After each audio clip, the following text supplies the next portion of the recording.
Why should the South Africans who are facing these brutal situations and being persecuted by their own government not also be allowed their safety? Whites are now living in poverty in greater numbers, with an estimated 400,000 of them living in squatter camps. It's not politically correct to talk about the genocide of white people by a black majority government, but that's what's going on in South Africa.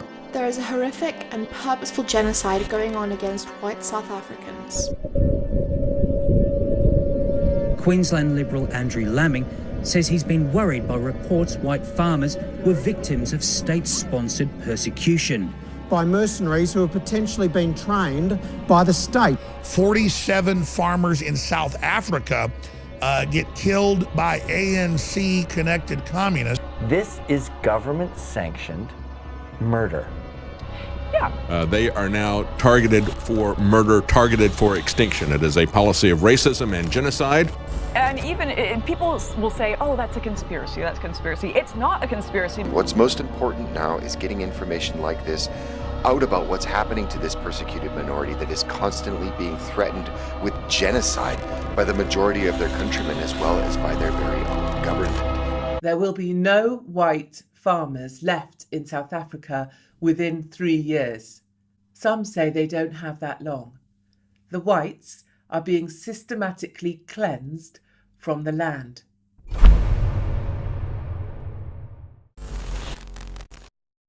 So, South Africa. If you're an average person living in the West, you probably don't know or, quite frankly, think that much about South Africa. And that's most likely because the media doesn't really care about anything that's happening outside of your country. But if you've been paying attention to the far right, you've probably heard a lot about it. And that's because South Africa has been a talking point of the far right for decades. But with the recent rise of the alt-right and alt-right, we've seen a resurgence in these far-right narratives. Now, there's a very good reason why the far right covers these topics, and a lot of other people don't. And that's because things are complicated. South Africa has a long and very complex history, and as I previously stated, not many people in the West know anything about it. And as we'll see later in the video, there isn't a lot of solid, clear-cut data for a lot of the problems that are facing South Africa. And this creates the perfect environment for the far right to spread misinformation that helps their wider narrative. Now we're going to look into those larger narratives and how South Africa plays into them in another video. But first, I think we all need to get caught up, and that's going to involve us learning some history. Whoa, wait, come back. Don't worry, I already learned all the boring history stuff by myself. So we're going to do this in a more entertaining way. The original reason why I was going to do this video was because of Lauren Southern. She's been talking about South Africa a lot, with an upcoming documentary where she focuses on poor whites in South Africa. And given the fact that she has a history of citing open racists as her source... You know, I can't be racist, I'm just quoting statistics. Oh, by the way, my first source is a fucking Nazi. Saying she thinks that anecdotes should count as evidence? I'm saying I think we should know what is going on the ground. Sure, but the way Data is the plural of anecdote. I think we need to know what is... No, it's not. It's absolutely not. It's absolutely not. Data is not the plural of anecdote. Data is a carefully constructed and collected thing. And pretending that Paris's culture has been utterly destroyed because she walked around a neighborhood and didn't see French braids anywhere.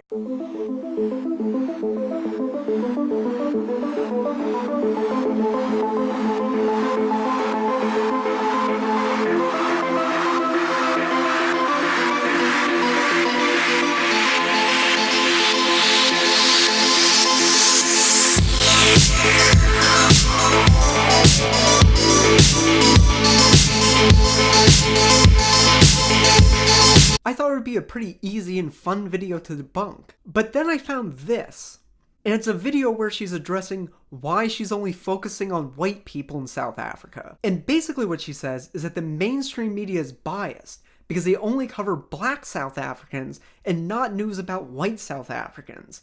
And because of this bias, she's going to create her own video that is also biased because it only focuses on white people and ignores black South Africans. Lauren, why are you only focusing on white people in this country? Why are you focusing on white murders, white struggle, all of this? Is it some sort of like, everyone in South Africa faces issues, the crime rates, they affect all the people. So why am I talking about white people? Well, there are two different reasons that I'm doing it. And the first one is the international coverage and what they decide to talk about. Entire families massacred, crucified, raped, and they're lucky if it makes the local freaking paper here. But I'm focusing specifically on this one story because the other media refuse to report on it. It is politically incorrect to report on it. It is just taboo to talk about. So based on that, as far as I'm concerned, she just admitted that she's purposefully creating a biased documentary. And that, combined with the fact that white South Africans are still far richer than black South Africans, and that the numbers of people that are in these shanty towns are vastly overstated, and from everything that we can see from her trailers, it seems like it's all just anecdotal interviews.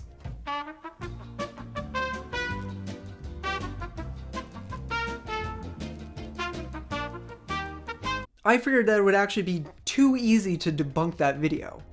In fact, I just did it already. Her whole documentary is debunked. So that brings us to this video by Stefan Molyneux, because it's actually one of the most comprehensive videos that I found on the topic. Stefan and Simon Roche, more on him later, basically cover the entire history of South Africa, and they managed to hit just about every single far-right talking point when it comes to South Africa. So this video was an utter buffet of bullshit. In fact, I'm not even going to be able to address everything that they either lie about or just muddy the waters on. So before we go any further, let's talk about Simon really quickly. This video is one of many that he appeared in during his US tour back in 2017. During this tour, he seemed to focus mainly on speaking with people from the alt-right. And that's because the reason for his tour was to raise funding for the organization that he works with, Swedelanders. Their mission is to gather resources and manpower to deal with what they claim is an impending white genocide in South Africa. But once you dig past all the fake and skewed statistics, you'll find out that this is all based on the prophecies of a man called Nicolaas van Rensburg, who was a Calvinist Boer who made a bunch of vague prophecies back during World War I. And in these prophecies, he predicted black people taking over South Africa, and then there being a war of atrocities between them and the whites, where a small number of whites eventually took control, issuing in a new paradise. He says the Afrikaners will rise again and regain their freedom. The nation will take their destiny into their own hands. There will be a great silence before the storm. I see a pail full of blood toppling, falling. And from the pail will rise the fear-clear flag to fly again over a free nation. So like I said, in this video they briefly cover the history of Africa. But we're going to skip forward a little bit, so let me catch you up to speed. Unfortunately, a lot of the time when we look at African history, we tend to do it through the lens of when white people showed up. And because of the topics we're covering, we're going to be doing that in this case. So the TLDR is that in 1852, the very first Dutch settlers landed on the Cape of South Africa. And after that, French and German settlers also showed up. These people would go on to form the core of the Boer people, later known as Afrikaners. And it's important to distinguish the difference between them and the English who later showed up, because those two groups never got along. And eventually, these groups of people started to push further and further into the interior of South Africa. 125 years down the line, here comes a commander of the fort at the Cape of Good Hope, Cape Town, and he wanted to engage in the slave trade, but there were no broad-shouldered, black-skinned people to be exploited. He wanted to get his hands on slaves, and it took him 2 years to find the first black-skinned people between Cape Town and the slave trading ports on the upper east coast of Africa. He found them on the Great Fish River of South Africa. So that means that around about 45%, perhaps a little bit more, of South Africa had never been occupied by the black people of the time. So this is one of the first big narratives to pop up. And we see that both Simon and Stefan make sure to push on this point multiple times. So at that point in time, 1838 was when there was first big conflict between the Boers who'd gone into the hinterland and the black tribes who were beyond the Great Fish River in that sort of 50%, 55% of South Africa that was indeed occupied, although by this time, as recorded extensively by particularly the London Missionary Society in journal after journal and report after report, the hinterland was utterly depopulated.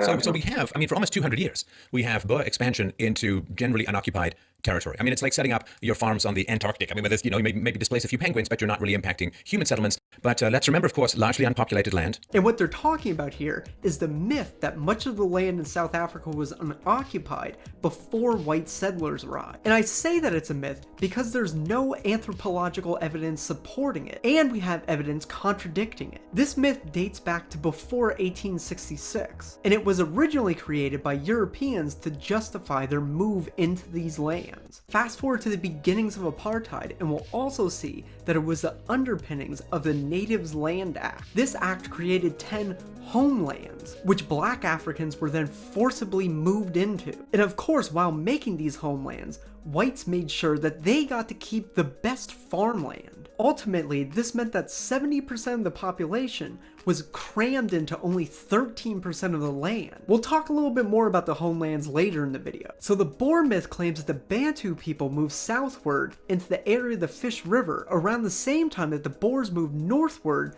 from Cape Town during the Great Trek. But archaeological evidence shows that the Bantu people existed in the area as early as 300 CE, with a second migration in the 12th century. That was 400 years before the Boers showed up in the 17th century. And in those 400 years, they intermixed with the Khoisan people who already existed there for over a millennia before the Boers showed up. The British, now having annexed South Africa, succeeding eventually in beating these 45,000 militiamen, conducted a census, as good colonials do, and they recorded a black population at the time of just about 2 million souls. In 1950, they famously did a census of their own, again to assess for themselves what resources they were taking over in the country, and the black population was then 5 million.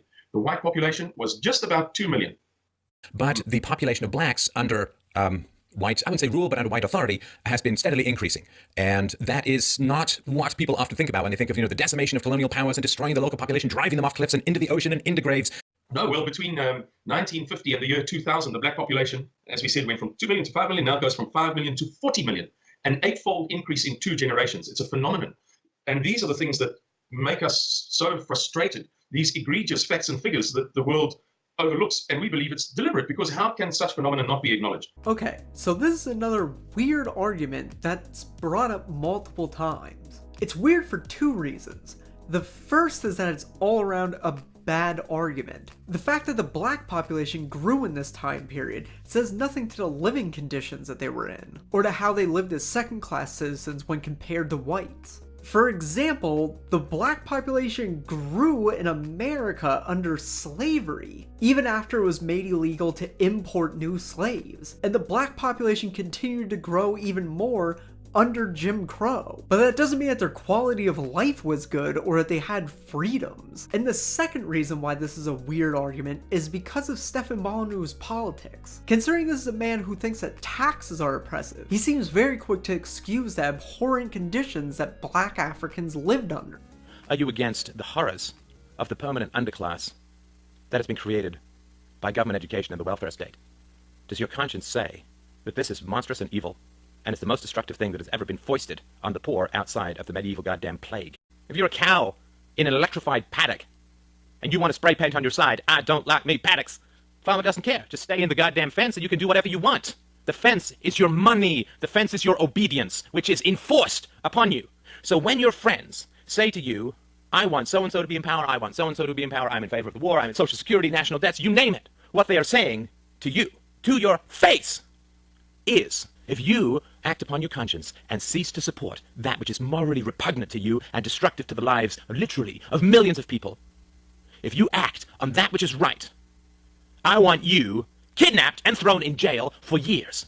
You are ringed by the snipers of statism and those who support you, being thrown in jail for following your conscience. That is the stakes that we're at. You're ringed by weapons. And you say to people, put down the weapons. Let's reason about this.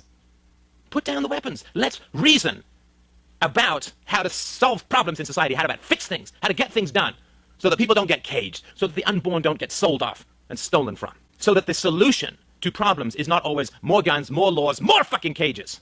Let's just reason together and see if we can't find a way to have a society which is not murder-based, which is not cage-based, which is not violence-based.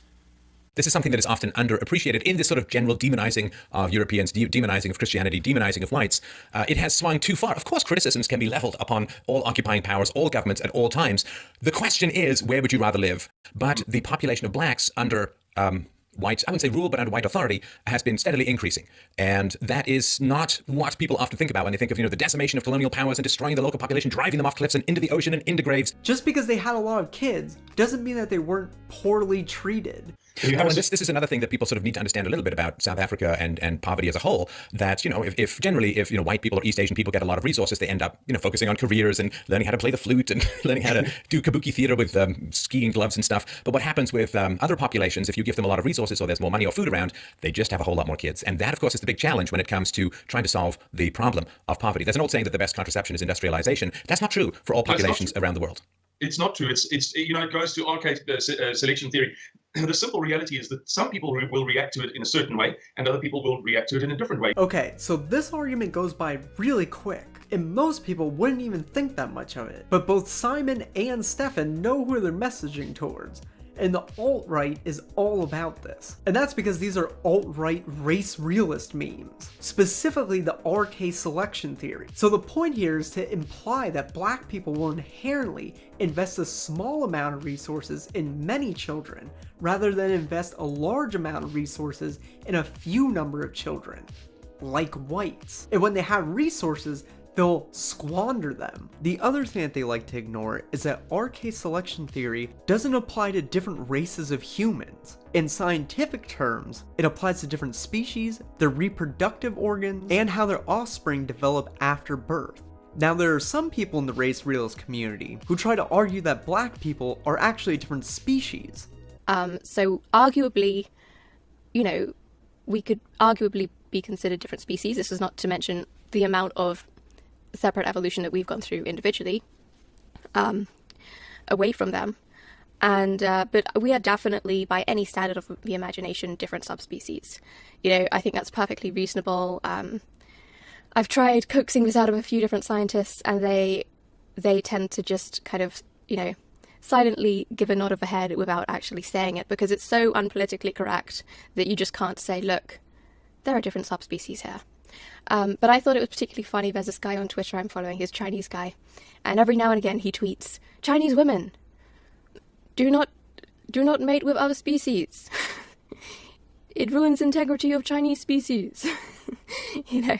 So. And there are others who have abandoned this on a biological sense, and have instead created the idea of psychological RK selection theory, which doesn't have any evidence behind it, and ignores that for humans, environmental factors have bigger consequences than biological differences. So let's take a look at the environmental differences between black and white South Africans. So between 1950 and 1986, 1.5 million black Africans were forcibly relocated to the 10 homelands, which we already discussed. Once there, they were not allowed to freely move.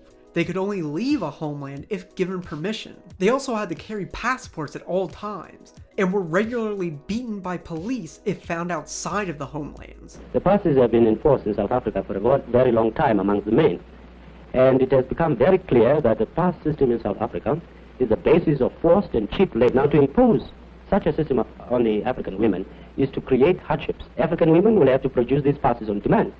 If they fail to do so, they will be arrested in the streets, they will be stopped at stations, they will be stopped as they visit one another in the locations, and if they haven't got those passes, they will be stopped and immediately arrested and brought before the court. Because of a lack of resources and government neglect, these homelands turned into slums. The new apartheid state relied on black labor. Under this system, black Africans were only allowed to do menial labor, and the education system was even molded around this. As we can see in this quote from Hendrik Verwoerd, who was South Africa's Minister of Native Affairs, and was later their Prime Minister.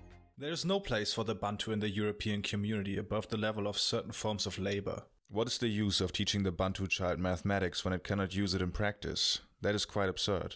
Education must train people in accordance with opportunities in their life, according to the sphere in which they live. He then went on to help pass the Bantu Education Act of 1953. This act ensured that whites would always get better access to education than black people. Black schools only received a fifth of what white schools were given. This is because he thought that black children should only be educated to the level that they could be wood haulers and water drawers. This is one of the roots that still haunts South Africa to this very day. Remember, we're not even a generation removed from the end of apartheid, so large portions of the black population stepped into freedom with very little education, which is one of the reasons why we still see such a big income gap. And as we can see in other countries, poorer people tend to have more children, and as they become wealthier, they have fewer children. This is currently happening in South Africa as more and more black people move into the middle class. So this argument holds no water, and it also ignores science and the history of South Africa. Well, if any of the liberal viewers of your channel ever make a pilgrimage to Nelson Mandela's house in Soweto,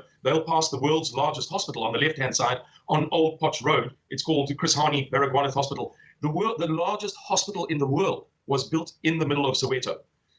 That is what permits people, or assists them, if they don't rein themselves in, to produce phenomenal population expansion, such as, with all due respect to your viewers, Europeans and Americans don't comprehend. They just have no frame of reference to appreciate this, I don't know, explosion. So let's pause for a second and take a deeper look into this hospital that Simon's talking about. Like a lot of the things that they talk about in this video, it seems like a very small, innocuous point. But once you dig deeper, you find out a lot of very interesting things. For instance, the fact that this hospital has been a large part of Afrikaner nationalist propaganda since apartheid. Originally it started as a military hospital, but under apartheid it found itself within the Soweto township, which was a segregated area, which was formed when blacks were forcibly removed from Johannesburg. And then it became a civilian hospital for the black residents. The apartheid government used the hospital as a showpiece. Originally they talked a lot about its size, similar to Simon. It's the world's largest hospital. And of course, because it was in a homeland, it suffered funding like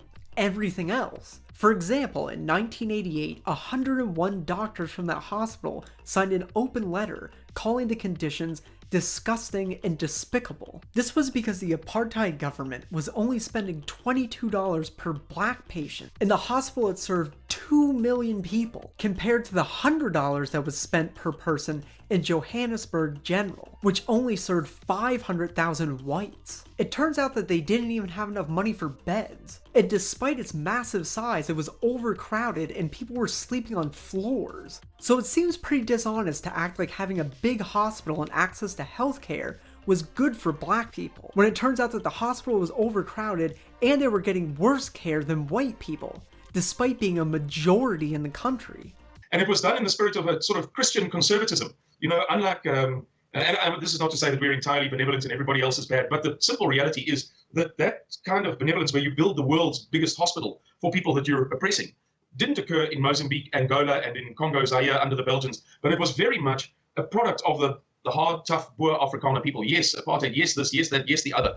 But there was always a kind of thing in the background of, we will be judged if we don't do a bare minimum for the people. If we're too cruel and too hard, we're going to get punished for it. You know, this Christian ethic is a core characteristic of the people. So, okay, dear me, we're going to build hospitals and schools and what have you that didn't happen in other colonial environments, with the results that we've discussed. In this video, both Simon and Stefan work overtime to pull out these apartheid apologetics. We'll see later in the video that they try and push the blame for apartheid onto the English. They also completely ignore focusing on any of the negatives of apartheid, while only playing up the supposed benefits of it, which at the most were scraps thrown to the black population so that the white population could prosper. None of these things were being done out of altruism. They were simply doing the bare minimum to maintain a pool of cheap labor. It's very important to clarify one thing. Apartheid was begun by the British after their success in the Anglo-Boer War in 1902. It was the British who said, all right, these Afrikaners have been here for a while. They're living in more or less peace with the blacks. Yes, they're dominant. Nobody's suggesting that the Afrikaner Boers were not dominant.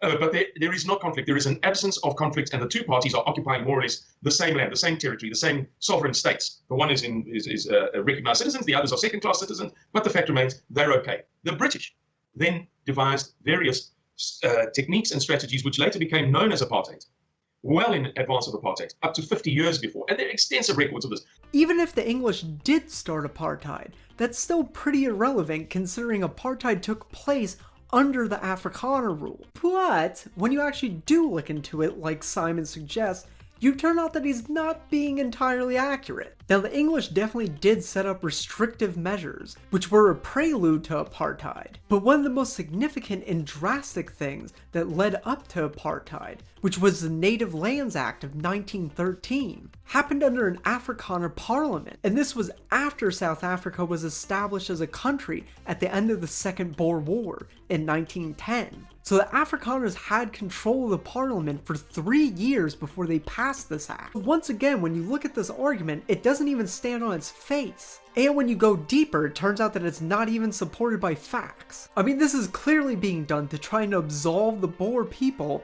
of any responsibility for apartheid. And in the intervening period, South Africa was an extraordinarily successful country. Wealthy, middle class, not egregiously wealthy, not stinking rich, but everybody lived a comfortable life. Of course, there was a tier of second-class citizens in the form of the black African people and the colored people. Think about what he just said for a second. Not everyone was rich.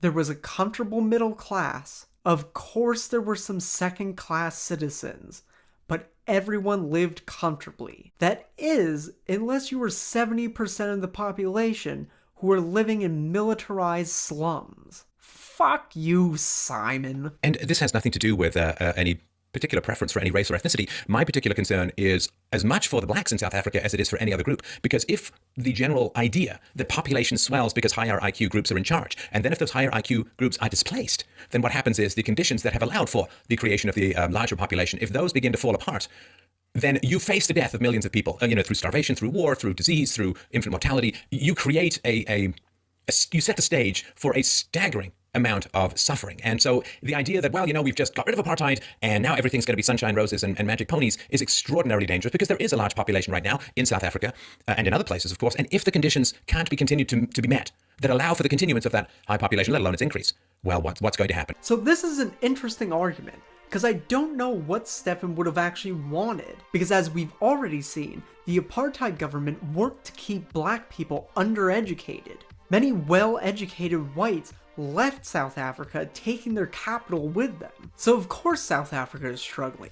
It's suffering the ripple effects of apartheid to this very day. You would think that someone like Stefan, who's so preoccupied with the tyranny of governments, would value freedoms more highly. He's essentially saying that it was okay that black people were oppressed because they were able to have a better life than other Africans. I mean, he's also generalizing the IQ of all the black people living in South Africa. He doesn't show any evidence that low IQ black people are moving into governmental positions. It's just as likely that black people with comparable IQs to white people are moving into government. These arguments reek of the white man's burden, which is the idea that white people have a burden to help dumber, inferior races, who otherwise couldn't help themselves.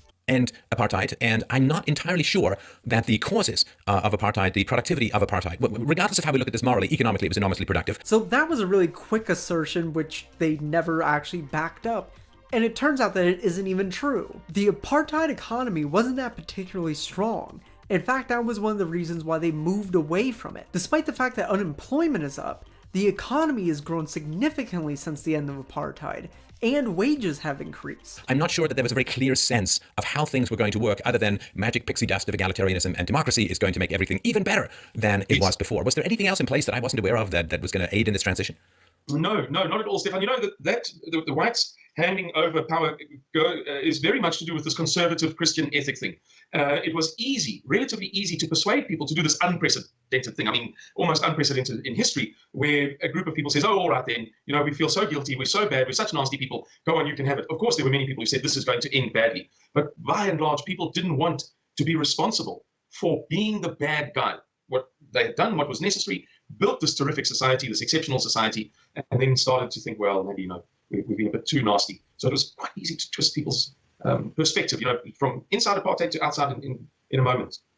Now, the argument that it was some type of Christian white guilt that led to the end of apartheid is pretty ridiculous because there were a number of factors, from outside international sanctions against South Africa to the fall of communism, which relieved a lot of fears, and also the increase of clashes and riots that killed hundreds of people, which sprung up around the assassination of anti-apartheid activists. All of these things were contributing factors. To say that it was just because of white guilt is patently absurd.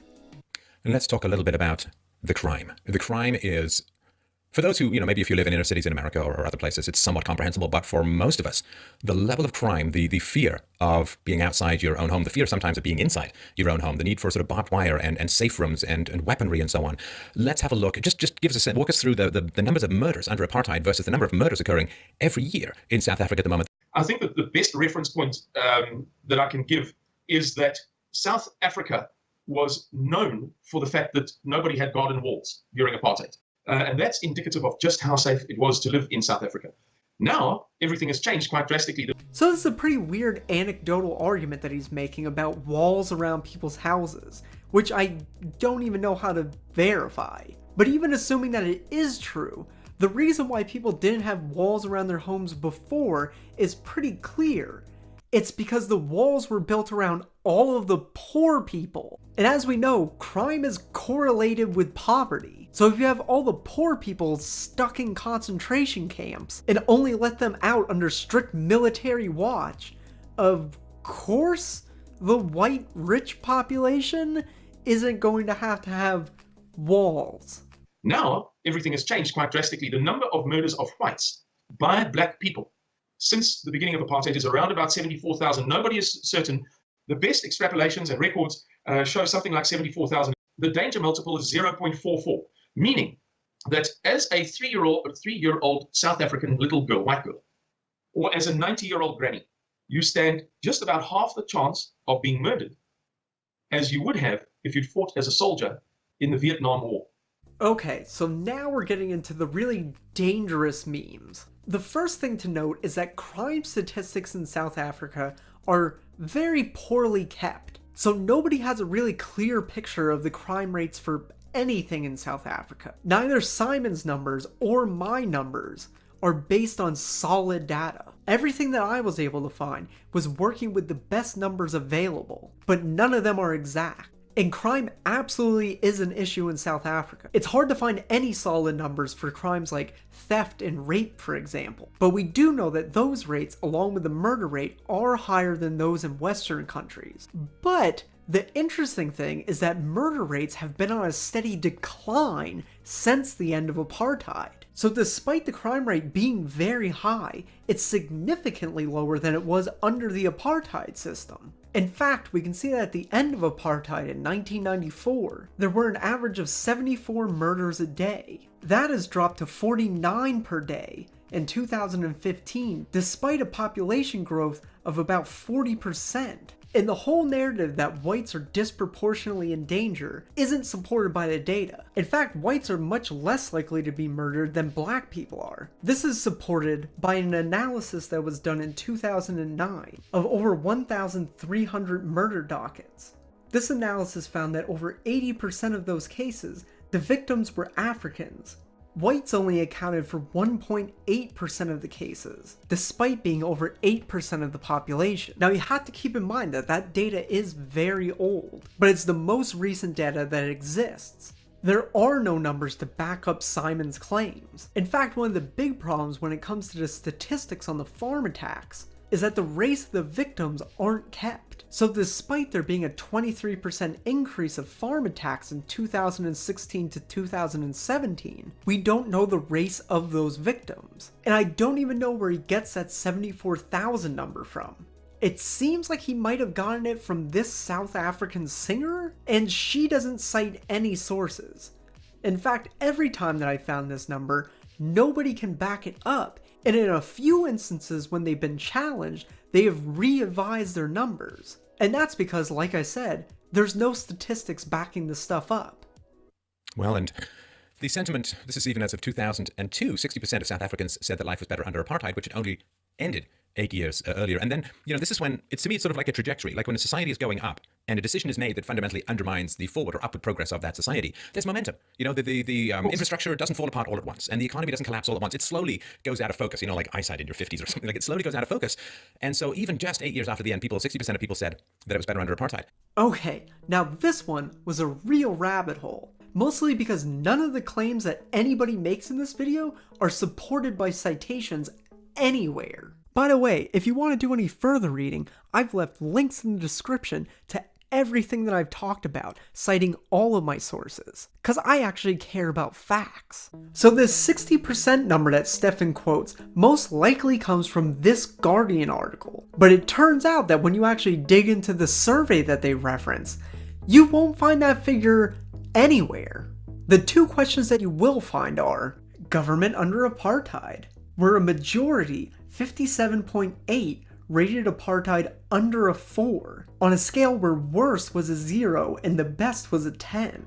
There's also a question, current system with the last two political parties, where a majority, 62%, rated the current government at a 5 or higher.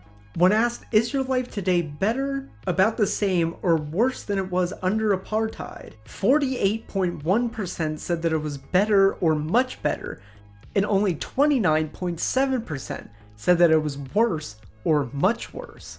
And data as recent as 2016 supports this, although the favorability numbers are slightly lower. So Stefan's 60% claim is completely wrong. And here's an example, another statistic that people really need to digest. More people are murdered in 1 week under African rule than died under detention of the Afrikaner government over the course of 40 years. More people are murdered in 1 week than who died in detention under the Afrikaner government over 40 years. God bless you for saying it, Stefan, because people don't know this. And I mean it very sincerely. You are doing something, with all due respect, I doubt, appreciate fully what you're doing by exposing these truths. Okay, so once again, this just isn't a statistic. He's probably reading this straight out of an article on the National Review, but the problem is that they don't cite any data, and that's because they're just quoting something that a woman named Alana Mercer has said. Who's Alana Mercer, you might ask?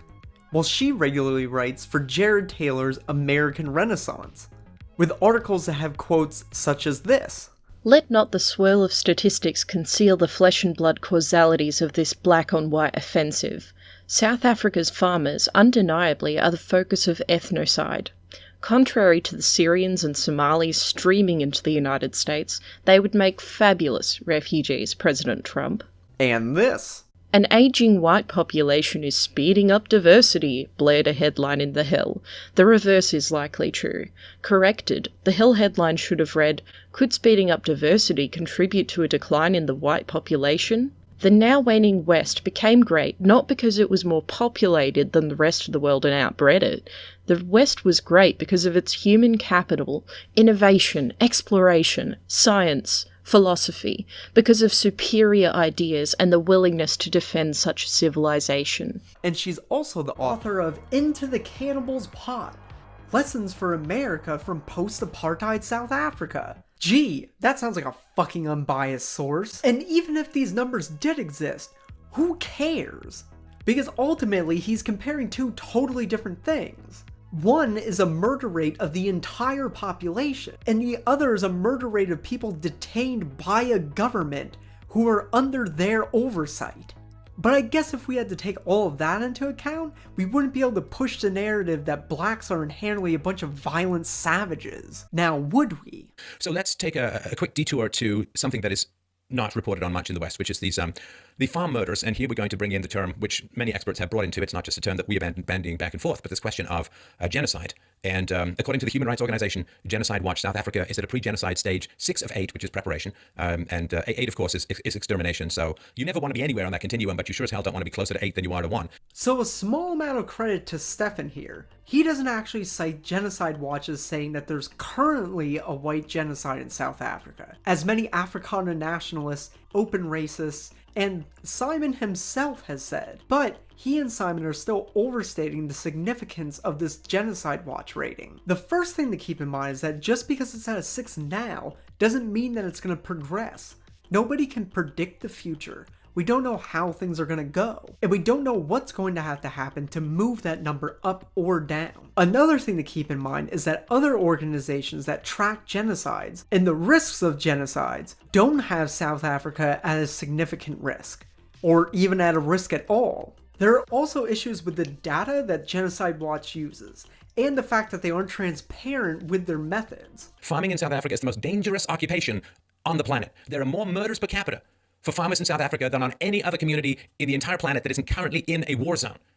It is more dangerous to be a white farmer, as you just said, than it is to be a policeman in Guatemala.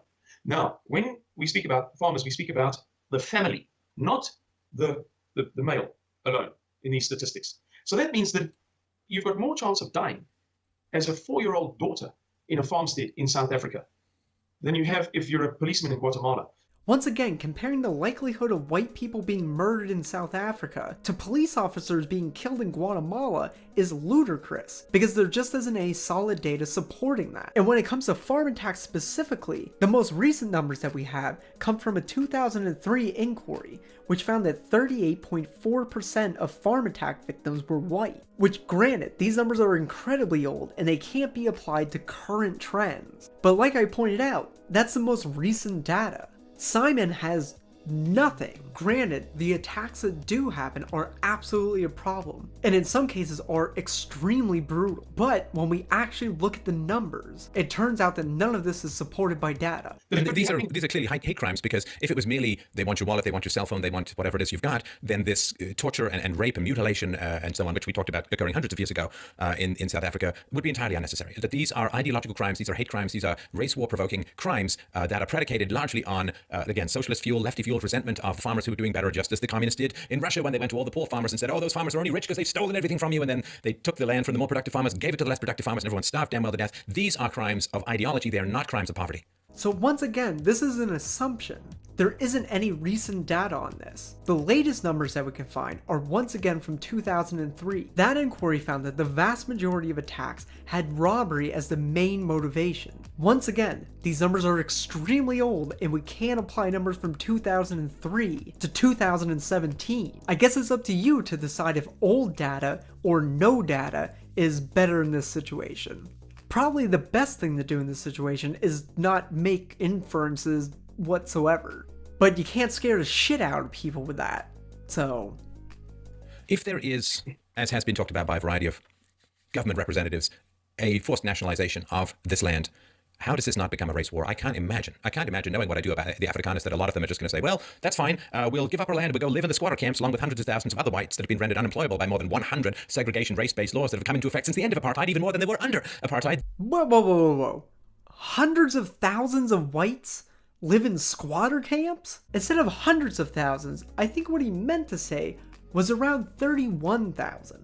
And those numbers are even pretty sketchy. This is only briefly focused on in this video, but this is a pretty big talking point within the far right. In fact, that's mostly Lauren Southerns. The interesting thing is that despite early white flight from South Africa and affirmative action programs, whites are still the wealthiest people in South Africa. In fact, the average white South African earns 5 times more than the average black South African. You know, everybody who's out there who watches this, who listens to this, you now have an obligation. This is the great price of knowledge. With knowledge comes responsibility and obligations. If you know how to cure a disease, well, guess what? Now you're the guy who's responsible for curing the disease. So, wow, we're actually going to end this video on a point of agreement. I agree that with knowledge, there does come responsibility. And I hope that I've given you enough information to help debunk this far-right propaganda and to go out and challenge it. That's going to be the end of this video. In the second part, we're going to explore how these narratives work outside of South Africa, and where they fit into the larger far-right narrative. Since you've made it to the end of this video,